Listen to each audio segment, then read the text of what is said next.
Hello everyone. Today we're going to talk about a common shoulder problem. We're going to hear from Ian today. We're going to see the treatment he's been having for his rotator cuff problem and the exercises he's been doing at home to help it get better quicker. Around 6 months ago that I was starting to feel pain in my shoulder after I would go to the gym, particularly if I would lift something heavy. Probably a few months after that I was unable to lift my arm above my shoulder. So we're going to talk about the shoulder, which is a ball and socket joint. You can see the ball on the humerus and the socket in here, and this slots in like this. You have 4 muscles that are called the rotator cuff muscle. The first one is called subscapularis, which is at the front, and that is involved with internal rotation.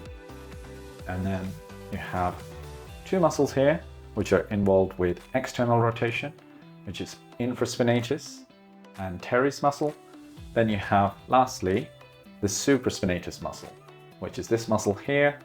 Now, this is the most common muscle that's affected with rotator cuff tendinopathies. An easy way to check your range of motion at home of how your shoulder's moving is by doing this movement here.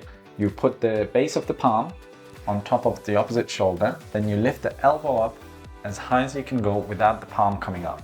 If the palm's coming up, the movement's coming from your hand, it's not coming from your shoulder.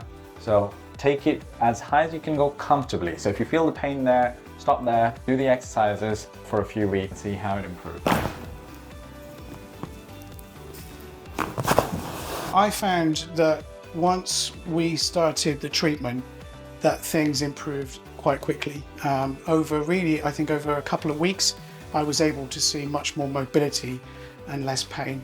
I think one thing that I would say is if there are other people that are suffering from something similar to this, is really just to consider that it probably won't heal on its own. I thought it might, and I carried on for a few months, and it didn't get any better. In fact, it got worse. I would recommend seeing a professional. The 3 exercises I'm going to show you today are designed to strengthen the muscles that Dr. Mo explained earlier. The first exercise I'm going to show you is working on the internal rotator.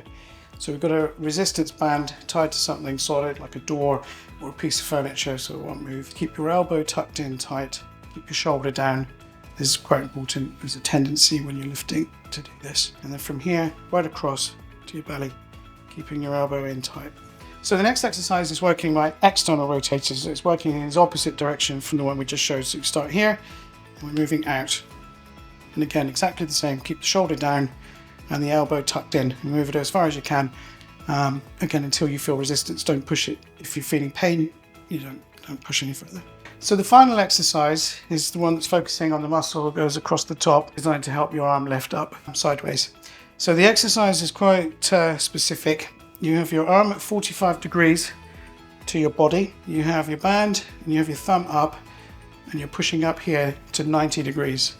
So it's this. It shouldn't go more than 90 degrees. No need to push it higher than 90.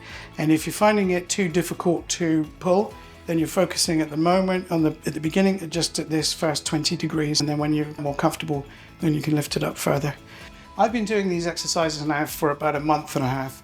And I've noticed the strength has started to return into my shoulder. And I think also the main thing for me is that I can now sleep.